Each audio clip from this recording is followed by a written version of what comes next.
네, 오늘 설교 제목은요 이것입니다. 이혼의 허락 그러나 결혼의 영광. 이혼의 허락 그러나 결혼의 영광. 이 제목 안에 오늘 설교 메시지의 핵심 포인트가 다 들어 있습니다. 이혼의 허락입니다. 여러분 어느 때보다도 오늘날 설교 강단에서 이혼에 대해서 말하는 것 굉장히 어려운 때라고 말씀드릴 수가 있습니다. 왜냐하면 이혼에 대해서 사람들은요 이제 이혼이 쉬운 선택지라고 생각을 하기 때문입니다. 통계를 보니까요 한국은요 30에서 35%의 커플이 이혼을 한다라고 해요. 다시 말해 세 쌍 중 한 쌍은 이혼을 하는 것이에요. 결혼을 하고 나서 세 쌍 중 한 쌍은 이혼을 한다라고 합니다. 더 큰 문제는 사람들의 이혼에 대한 인식이 나날이 더 안 좋아지고 있기 때문에 이런 현상은 더 악화될 가능성이 더 높다라고 말할 수가 있습니다. 물론 처음부터 이혼을 하려고 결혼한 사람은 단 한 명도 없을 것이에요. 그리고 저마다의 이유가 있을 것입니다. 우리가 잘 알 수 없는 이유가 있을 것이에요. 너무나 아픈 이유가 있을 것입니다. 속사정이 있을 것이지만 그럼에도 불구하고 분명한 사실은 이제 이혼은 굉장히 쉬운 선택지가 되어 버렸다. 사람들이 성급하게 이혼을 결정 내린다라는 것입니다. 그런데 역사를 조금 들여다보면요. 2000년 전에도 이와 같은 현상이 동일하게 있었다라고 우리가 관찰을 할 수 있는데 어떤 학자는 더 심했을 것이다라고 추측도 합니다. 제가 저번 시간에 말씀드렸는데요. 그리스 로마 문화권 안에서 여성의 인권은 매우 취약했다라고 말씀드렸어요. 매우 취약했다. 한 가지 예를 들면요. 공식적인 문서가 없어도 그 남편이요. 아내가 마음에 안 들어요. 그럼 구두로 나 당신이 안 살 거야 하면은 이제 이혼하는 것이에요. 그 정도로 남편에게 있어서 굉장히 유리한 남성 우월주의적인 사회였다라고 볼 수가 있어요. 남편이 원하면 언제든지 결혼을 깰 수 있었다는 것입니다. 반대로 여자는 그럴 수가 없었어요. 그럴 수가 없었습니다. 그런데 유대 사회는 조금은 달라요. 성향이. 왜냐? 그들이 따랐던 법은 무엇이었죠? 하나님의 율법이었습니다. 그들은요 합법적인 근거 없이는 이혼을 할 수가 없었어요. 왜냐? 그렇게 됐을 때는 그것은 불법이기 때문입니다. 율법을 범하는 범법 행위이기 때문입니다. 그러므로 그들은요 꾀를 내서 합당한 근거를 찾는데 시간을 할애했어요. 이혼을 하기 위해서 합당한 근거를 찾았다라는 것입니다. 이혼을 하기 위해서 말이죠. 그러므로 유대 사회는 어떤 면에서 영적으로 병들어 있었다라고 말할 수가 있어요. 왜냐하면 결혼에 대한 기준이 무너져 있었기 때문입니다. 어떤 학자는 그리스와 로마 제국이 멸망하기 직전에 그 뚜렷한 특징 중에 하나는 가정과 결혼 제도가 붕괴된 것이었다라고 말을 해요. 그런데 유대 사회도 별반 다르지 않았다라는 것입니다. 예수님 시대 한 40년 후에 유대 그 이스라엘은 어떻게 되죠? 로마 제국에 의해서 멸망당했어요. 다시 말해 여러분 어떤 국가가 그 국가의 건강도를 체크하는 데 있어서 그 시금석은 가정과 결혼입니다. 결혼 제도가 무너지는 사회일수록 그 사회는 병들어 있다라고 말할 수가 있고 굉장히 위험한 상태라고 말할 수가 있는 것이에요. 마치 거대한 배가 침몰하듯 그러한 상황으로 치닫고 있다라고 볼 수가 있습니다. 다시 말해 예수께서 지금 선포하시는 유대 사회는 겉으로는 경건주의, 율법주의, 그러한 종교적인 열심을 주장했지만 속은 병들어 있었다라는 것입니다. 그럼에도 불구하고 역사적으로 봤을 때 항상 어두울 때는 어둠 속에서 찬란한 빛이 빛나는 그러한 때입니다. 다시 말해 어둠은 빛이 무엇인지를 드러내는 도구로 사용이 되는데 예수께서 이 어둠의 백성들에게 복된 소식을 전하십니다. 마태복음 5장 31절에서 32절을 제가 다시 읽어볼게요. 누구든지 아내를 버리려는 사람은 그에게 이혼 증서를 써주어라 하고 말하였다. 그러나 나는 너희에게 말한다. 음행을 한 경우를 제외하고 아내를 버리는 사람은 그 여자를 간음하게 하는 것이요, 또 버림받은 여자와 결혼하는 사람은 누구든지 간음하는 것이다. 예수님 잘 알고 계셨어요. 율법 교사, 이 랍비의 가르침이 유대 사회에 유대인들로 하여금 그릇된 이혼관을 부추긴다는 사실을 예수님은 알고 계셨습니다. 랍비는요, 신명기, 특별히 신명기 24장 1절에서 4절을 그릇된 시각으로, 그릇된 렌즈로 해석을 했는데, 다시 말해 율법 교사들은 신명기 24장 1절에서 4절 말씀을 가지고 어떻게 하면 합법적으로 이혼할 수 있는지를 연구해서 제시를 했어요. 신명기 24장 1절을 보시면 한번 보실까요? 신명기 24장 1절입니다.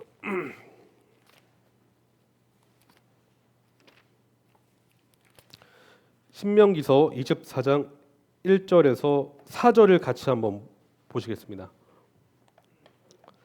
같이 한번 읽어볼까요? 신명기 24장 1절에서 4절. 시작. 남녀가 결혼을 하고 난 다음에 남편이 아내에게서 수치스러운 일을 발견하여 아내와 같이 살 마음이 없을 때에는 아내에게 이혼 증서를 써주고 그 여자를 자기 집에서 내보낼 수 있습니다. 그 여자가 그의 집을 떠나가서 다른 남자의 아내가 되었는데 그 둘째 남편도 그 여자를 싫어하여 이혼 증서를 써주고 그 여자를 자기 집에서 내보냈거나 그 여자와 결혼한 둘째 남편이 죽었을 경우에는 그 여자가 이미 몸을 더럽혔으므로 그를 내보낸 첫 번째 남편은 그를 다시 아내로 맞아들일 수 없습니다. 이런 일은 주님 앞에서 역겨운 일입니다. 당신들은 주 당신들의 하나님이 당신들에게 유산으로 주신 땅을 죄로 물들게 해서는 안 됩니다. 우리는 먼저 구약이 제시하는 이혼의 근거를 제시하는 구절이요, 이 구절 하나뿐임을 우리는 일단 알고 있어야 돼요. 구약을 통틀어서 이혼의 근거를 제시하는 구절은 여기 하나뿐입니다. 여러분, 이 사실은 우리에게 시사하는 바가 커요. 무엇일까요? 하나님은 우리에게 무엇을 말씀하시는 것일까요? 하나님은 이혼을 우리에게 원치 않으신다라는 것입니다. 하나님은 결코 이혼을 장려하지 아니하신다라는 것입니다. 말라기 2장 16절은 그래서 이렇게 말해요. 나는 이혼을 미워한다. 주 이스라엘의 하나님이 말한다. 아내를 학대하는 것도 나는 미워한다. 나 만군의 주가 말한다. 그러므로 너희는 명심하여 아내를 배신하지 말아라 라고 하십니다. 하나님은 이혼을 자유롭게 하라고 모세를 통해 이 말씀을 하신 것이 아니라 되려 이혼을 엄격하게 제한하시기 위해서 이 말씀을 주신 것입니다. 왜냐하면 하나님은 결혼을 귀하게 여기시는 연합의 하나님이시기 때문입니다. 여러분, 우리가 성경을 묵상할 때 이것을 잘 구분해서 해석하셔야 돼요. 하나님이 명령하시는 건지 하나님이 허락하시는 건지. 다시 말씀드릴게요. 하나님이 명령하시는 것인지 허락하시는 것인지 하나님의 의도를 잘 파악해야 됩니다. 이 의도를 잘 못 파악하면요, 다 이것이 하나님의 명령으로 받아들일 수가 있어요. 그럼 이것을 교리화시켜서 우리의 입맛대로 성경을 우리의 입맛대로 해석해서 그렇게 적용을 한다는 것이, 바리새인이 그랬다는 것입니다. 하나님은 그런데 결코 이혼을 반드시 순종해야 될 명령으로 주신 적이 한 번도 없으시다는 것이 포인트예요. 아시겠습니까? 되려 불가피하게 이혼할 수밖에 없는 상황이 발생한다면 불가피하게 어떻게 행해야 될지를 우리들에게 알려주신다는 것입니다. 다시 말해 신명기 24장 1절은 명령이 아닌 허용입니다. 왜냐?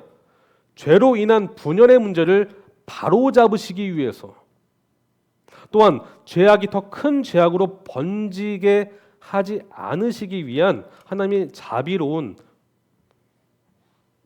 대책을 우리에게 주시는 거라는 것이죠.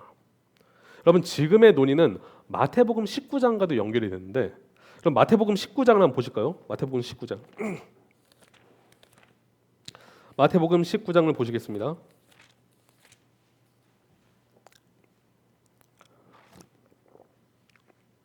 어떤 바리새파 사람이 예수님께 찾아와 예수님을 곤란하게 하기 위해서 질문을 하는데, 바로 이혼에 관한 것을 질문합니다.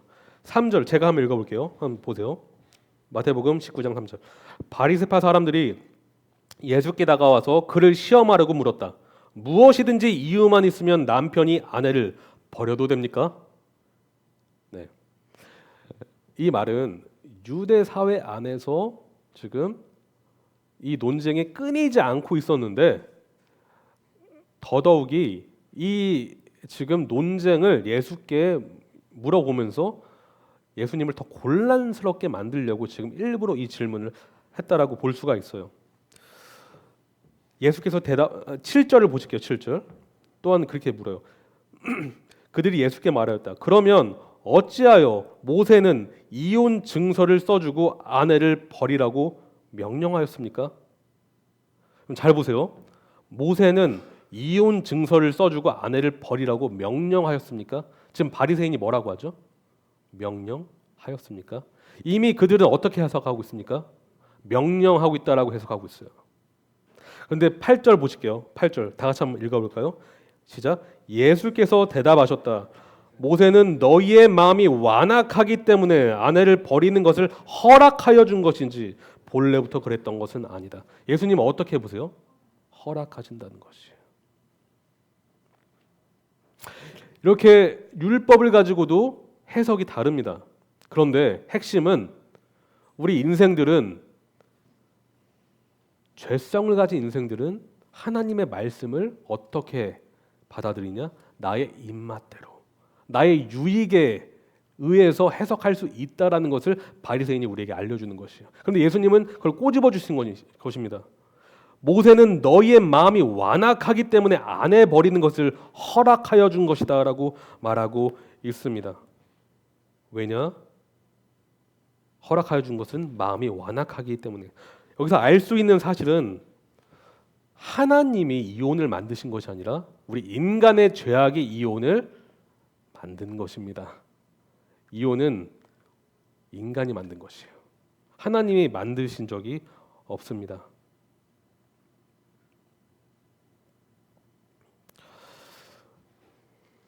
왜 그렇습니까?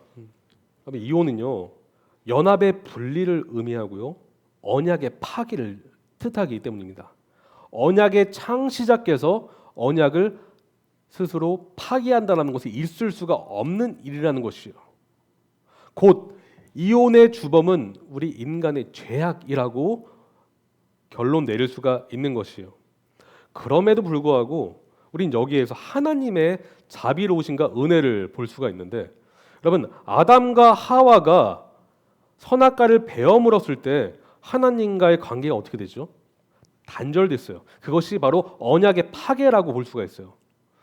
어떤 면에서 그것이 이혼이라고 볼 수가 있는데, 그럼에도 불구하고 하나님께서는 그들에게 무엇을 주신지 아십니까? 가죽 옷을 입혀주셨어요. 그럼에도 불구하고 은혜를 베풀어 주셨다는 것입니다. 여러분, 이혼 증서는 그런 것이에요. 어떤 면에서 하나님이 우리 인생들에게 그럼에도 불구하고 존귀한 자답게 살라고 주신 은혜의 방편이라는 것입니다. 신학자 윌킨스는 하나님이 이혼 증서를 허락하신 이유를 3가지로 압축해서 말하고 있는데요. 첫째, 이것이요. 부부관계를 더럽히는 무질서함으로부터 결혼의 신성을 지키기 위해서 주셨다라고 말합니다.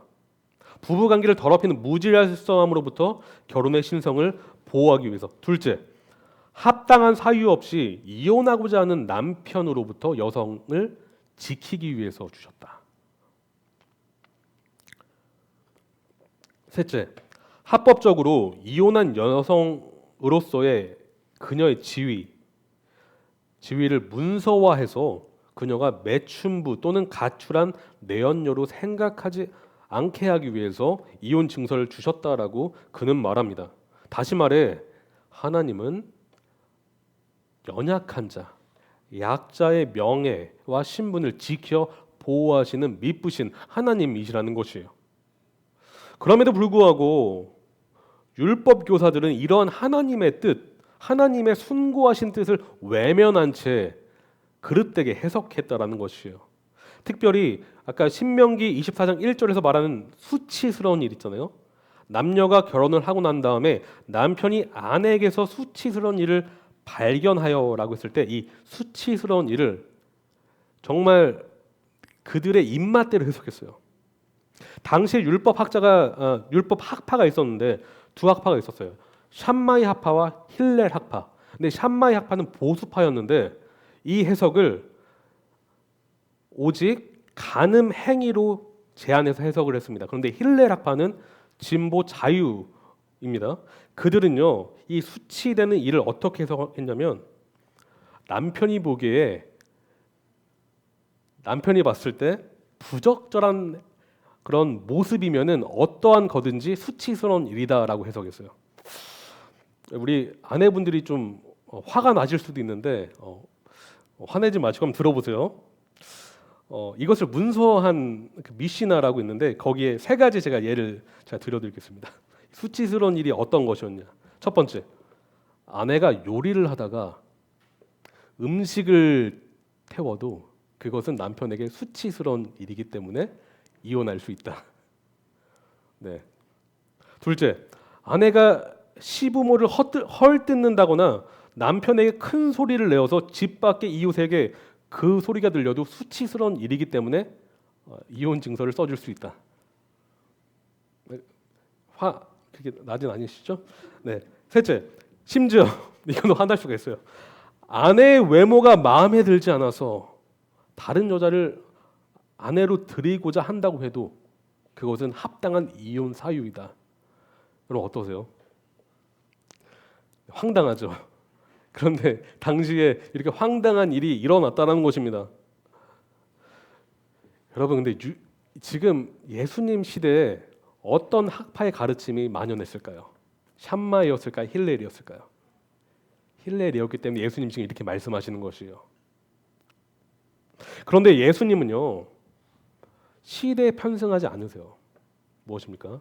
진리의 주인께서는 이 문화, 이 시대의 풍조에 편승하지 아니하시고 하나님의 말씀을 선포하시는데 음행을 한 경우를 제외하고 아내를 버리는 사람은 그 여자를 간음하게 하는 것이요라고 하면서 이혼에 대해서 다시 가르치십니다. 저는 이혼에 대한 예수님의 생각을 두 가지로 압축해서 말씀드리기 원하는데 첫째는 이것이요. 예수님은 이혼을 미워하십니다. 예수님은 이혼을 미워하십니다. 예수님은 결혼을 귀하게 여기십니다. 라는 것이에요. 존 스토튼 목사님이 말씀하는 것처럼 바리새인은 이혼에 관심을 쏟았지만 예수님은 결혼 제도에 집중하셨다라고 볼 수가 있습니다. 그러니까 예수님이요 지금 이혼 사유의 음행한 이유라는 한 가지 조건만을 이야기하셨다는 것에 집중하셔야 돼요. 네. 여러분 성경을 보실 때 이 저자가 왜 이런 말을 했는지 의도를 파악하셔야 되는데 예수께서 지금 의도적으로 한 이유를 정확하게 제시를 하시면서 이혼이라는 것은 그렇게 쉽게 되는 것이 아니며 하나님이 허락하신 적이 없다라는 것을 예수님은 강조하시는 것입니다. 역으로 하나님은 결혼이 얼마나 귀한 것인지를 우리에게 가르쳐 주시는 거예요. 여러분 이혼 증서의 구절은 되려 결혼이 얼마나 위대한 것인지를 알려주는 구절로 여러분 바라보셔야 돼요. 주님은 마태복음 19장 6절을 통해 결혼의 주인을 누구라고 하십니까? 우리 사람, 남편과 아내라고 하지 아니하시고 하나님이라고 말씀하고 있습니다. 왜냐? 하나님이 짝지어 주신 것을 사람이 갈라놓아서는 안 된다라고 말씀하시기 때문입니다. 여러분, 이 구절은요, 심오한 진리, 의미가 숨겨져 있는 것이요. 여러분, 우리 구원이 뭘로 되죠? 우리는 어떻게 구원받습니까? 우리가 믿음으로 구원받지만 궁극적으로는 하나님의 은혜로 구원받는 것입니다. 그런데 우리가 구원을 비유했을 땐 그리스도와 교회와의 연합이 구원이라고 바울은 에베소서 말씀을 통해서 말하고 있어요. 그러니까 신랑과 신부의 연합이 구원인데 그 연합이 무엇으로 된다고요? 하나님의 은혜로 된다. 다시 말해 남편과 아내가 결혼을 선택했지만 그 배후에는 누가 계신 것입니까? 하나님이 계신 것입니다. 다시 말해 결혼의 주인은 하나님이시며 결혼은 하나님의 은혜로 되는 것입니다. 은혜로 되는 것이요. 저는 이렇게 이 말을 자신 있게 할 수 있는 이유가 제가 미국 가기 몇 달 전에 아내를 소개받았거든요. 그래서 결혼을 하게 됐습니다. 저는 하나님의 은혜 아니었으면 거기서 외롭게 지내다가 외롭게 밥 먹고 힘들게 미국 생활하다가 돌아왔을 것 같아요. 근데 하나님이 미쁘신 하나님께서 저를 가엾이 여기셔서 아내를 보내주셔서 정말 행복한 그런 생활을 하게 됐는데요. 결혼은 하나님의 은총입니다, 여러분. 하나님이 허락하신 하늘의 은총이에요. 하지만 우리는 종종 어떻게 생각해요? 내가 선택했기 때문에 내가 갈라서도 된다라고 생각해요.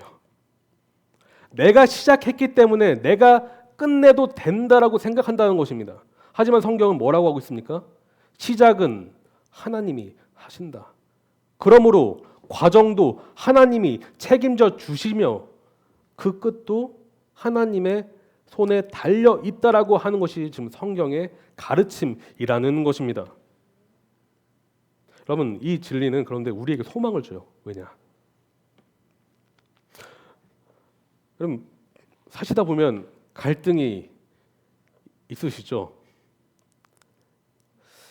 우리 주님의 교회는 갈등이 없으신가 봐요. 항상 화목하고 항상 연합되고 큰 소리가 전혀 안 나고 너무 좋습니다. 그런데 어떨 때는 힘드실 때가 있잖아요. 그렇죠? 대화가 잘 안 되고 오해가 쌓이고 그럴 때가 있습니다. 그런데 여러분요, 이것이 우리에게 소망이에요. 우리 결혼은 하나님의 은혜의 손길 안에 있다는 것이에요. 네. 여러분이 남편과 아내와 좀 관계가 멀어질 때 뭔가 지금 잘 안 될 때 있잖아요. 여러분, 그 은혜를 바라보십시오. 그리고 여러분 결혼의 주인이 누구이신지를 생각해 보세요. 하나님이십니다. 천지를 만드신 하나님, 그 아버지께서 결혼의 주인이라는 사실을 기억할 때 우리는 다시 힘이 나고 다시 소망이 넘치며 남편에게 가서 미안해, 아내에게 가서 미안해 하실 수가 있어요. 하나님이 함께 하시기 때문에. 또한 예수님은요, 말씀을 통해서 결혼은 유기적인 연합이라는 사실을 선포하세요. 19장 5절에서 6절, 마태복음 19장 5절에서 6절은 말씀을 하시는데 한번 보실까요? 마태복음 19장 5절에서 6절.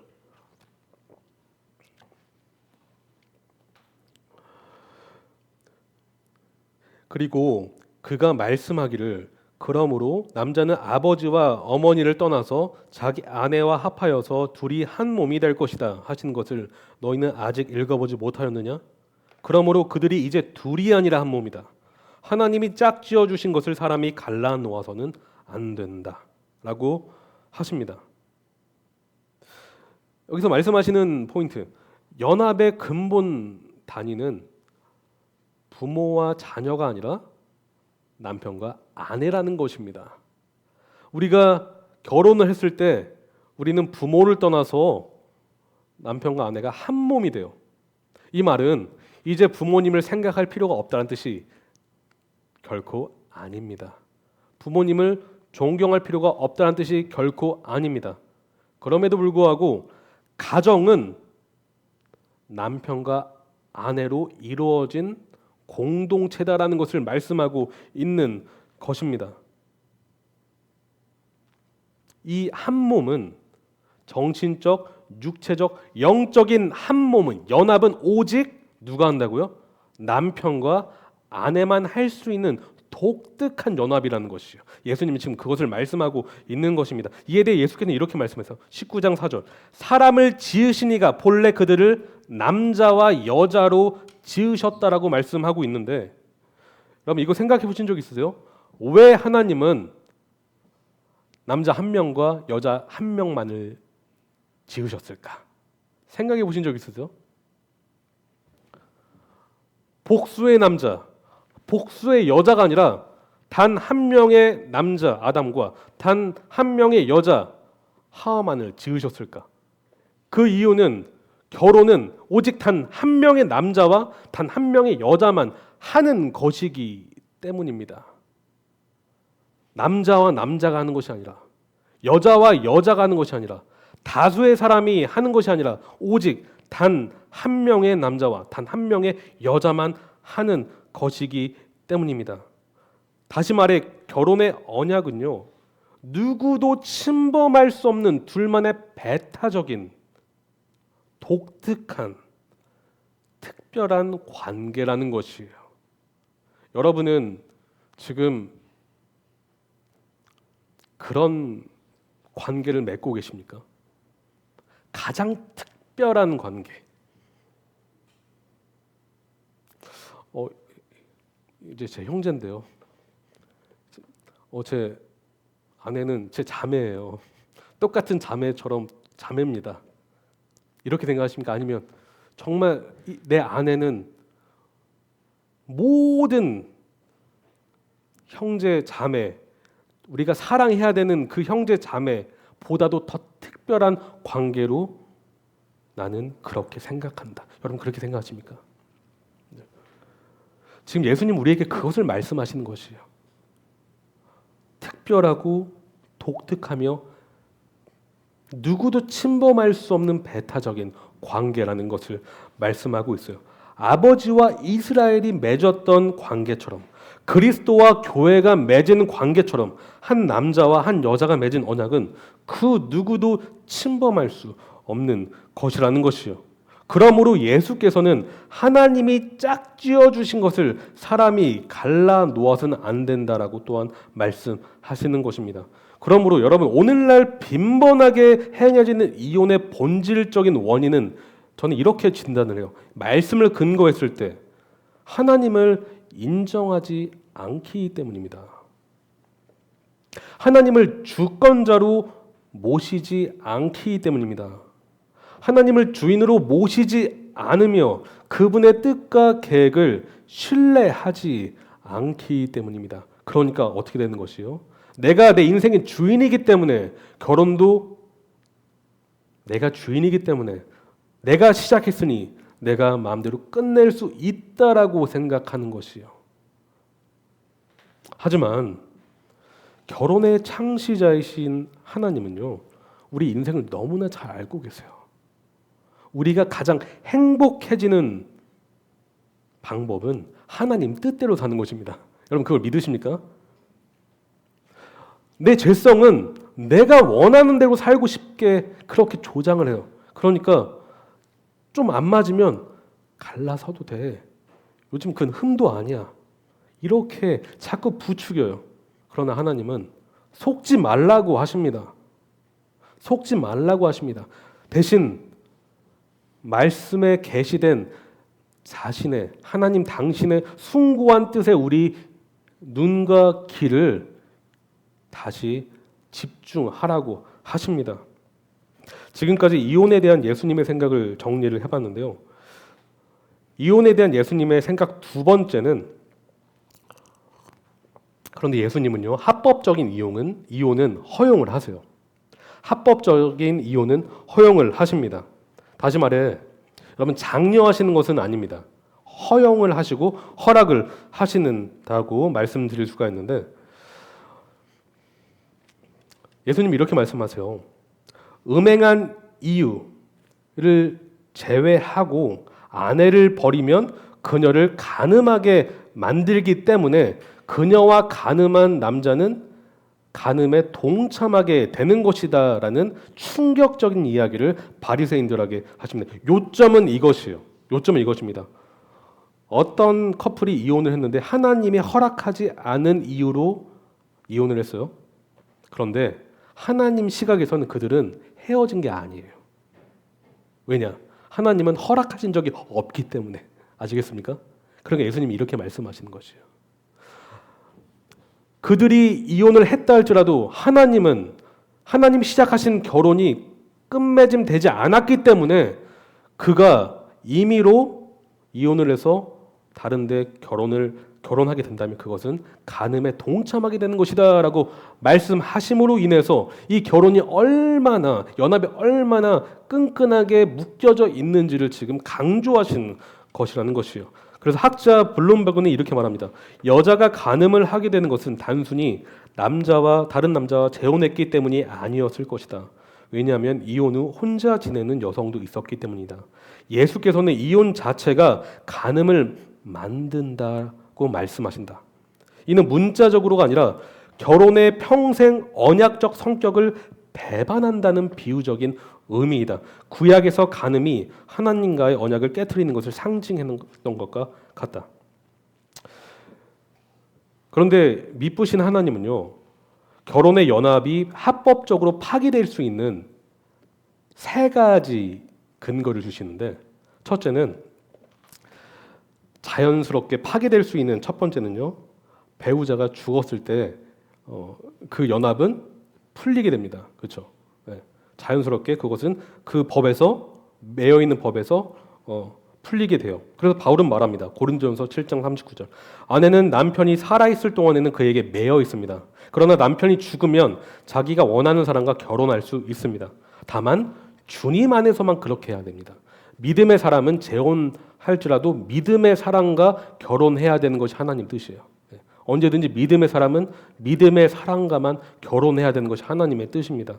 둘째, 예수님을 믿지 않는 배우자가 이혼을 강력하게 원할 때 그렇게 허용하라라고 말씀하십니다. 고린도전서 7장 15절 한번 보실까요? 고린도전서 7장 15절.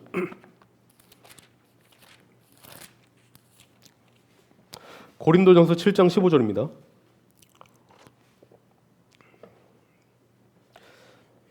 같이 한번 읽어보겠습니다. 시작.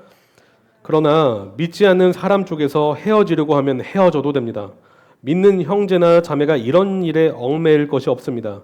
하나님께서는 여러분을 부르셔서 평화롭게 살게 하셨습니다. 네, 이렇게 말씀하고 있으세요. 믿지 않는 남편이 종교적인 이유 때문에, 믿지 않는 아내가 종교적인 이유 때문에 지속해서 강력하게 이혼을 요구를 한다면 하나님은 이를 허용하신다라는 말씀입니다. 그럼에도 불구하고 하나님은요, 이혼을 권장하지는 않으세요. 왜냐? 신중하게 생각해 보라고 하시면서 16절을 또한 말씀하시기 때문입니다. 7장 16절을 보시면 이렇게 말씀하고 있어요. 한번 읽어볼까요? 시작. 아내된이여 그대가 혹시나 그대의 남편을 구원할지 어찌합니까? 남편된이여 그대가 혹시나 그대의 아내를 구원할지 어찌합니까?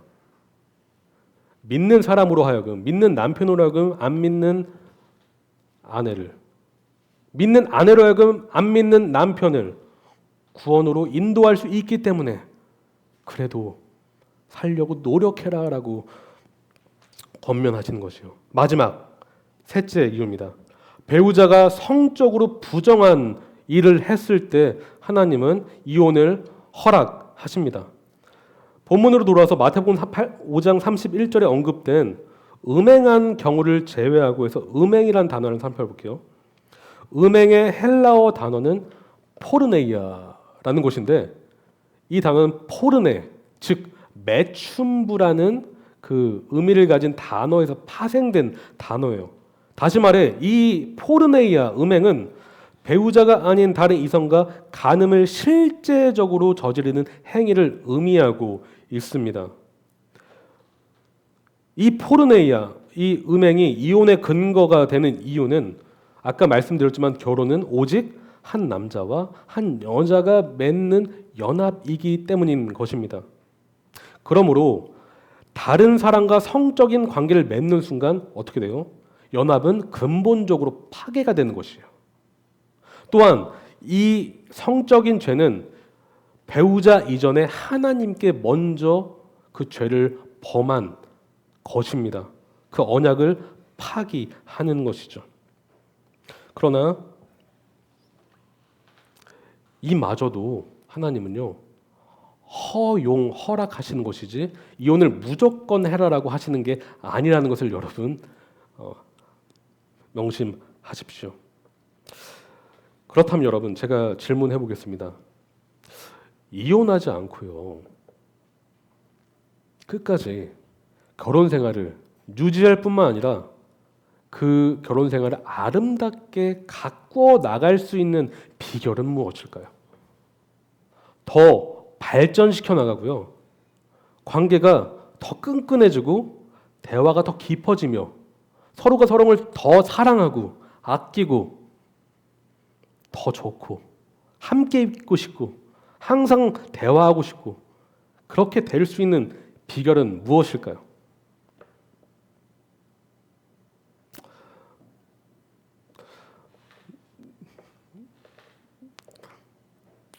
답은요, 그리스도 예수입니다. 그리스도 예수입니다. 그리스도 예수입니다. 왜냐하면 결혼은요, 우리가 시작한 것이 아니기 때문입니다. 결혼은 우리가 유지하는 것이 아니기 때문입니다. 결혼은 우리가 완성하는 것이 아니기 때문입니다. 결혼은 그리스도 예수께서 시작하시며 그리스도 예수께서 이끌고 가시며 그리스도 예수께서 완성하시는 것입니다. 우리의 결혼은 십자가 복음의 능력으로 감싸여져 있어요. 여러분, 그걸 믿으십니까? 우리의 결혼은 그리스도 예수께서 붙잡고 계십니다. 여러분, 그것을 믿으십니까? 우리의 결혼은 복음의 능력 없이는 아름답게 가꾸어질 수 없다라는 것입니다. 다시 말해, 우리 연합의 비결은 십자가 복음 안에 있고 십자가 용서 안에 있으며 십자가 긍휼 안에 있고 십자가 관용 안에 있습니다. 십자가 사랑 안에 있습니다. 다시 말해, 우리가 그리스도 예수를 더 붙잡는다면 여러분은 아내를 더 깊이 사랑할 수 있고요, 아내는 남편을 더 깊이 이해할 수 있다라는 것입니다. 왜냐? 십자가는 자기 포기이기 때문입니다. 여러분, 왜 우리가 자꾸 싸울까요? 포기하지 않기 때문에 싸웁니다. 내가 죽지 않기 때문에 싸우는 것입니다. 근데 예수께서는 우리에게 이 본을 보여주셨어요. 십자가의 본. 십자가는 그냥 이념적인 십자가가 아닙니다. 십자가는 그냥 피상적인 십자가가 아닙니다. 십자가는 그냥 사상적인 십자가가 아니에요. 실질적인 십자가인데 그 십자가가 무엇입니까? 죽으러 가는 거예요. 여러분, 날마다 죽고 계십니까? 남편을 위해서, 아내를 위해서. 이렇게 말하고 있는 저도요, 참 말하기가 부끄러울 때가 많습니다. 제가 과거에 이런 적이 있었어요. 이 사랑에 대해서 얘기를 하는데 집에 가서 아내랑 정확히 뭐 했는지 모르겠지만 하여튼 안 좋았었어요. 설교를 하고 나서 그랬던 적이 있었는데 얼마나 부끄럽습니까? 자괴감에 빠지고 다시 주님께 무릎 꿇게 되는 자리로 나아가게 됐는데요. 우리 다 같이 하나님을 다시 바라봤으면 좋겠습니다. 저는요, 호세아를 떠올려요. 호세아가 누구예요? 호세아? 선지자 호세아. 그는 음녀 고매를 하나님의 명령에 의해서 아내로 취했을 뿐만 아니라 음행을 저지른 그러한 또한 이를 저질렀던 그 고매를 다시 받아들이는 그런 사랑의 선지자였어요. 그런데 우리의 남편 예수님은 호세아보다 훨씬 더 큰 사랑으로 여러분을 지금 사랑하고 계시다라는 것입니다. 여러분 혹시 결혼 생활에 좀 문제가 있으십니까? 혹시 배우자로 인해서 지쳐 있으십니까?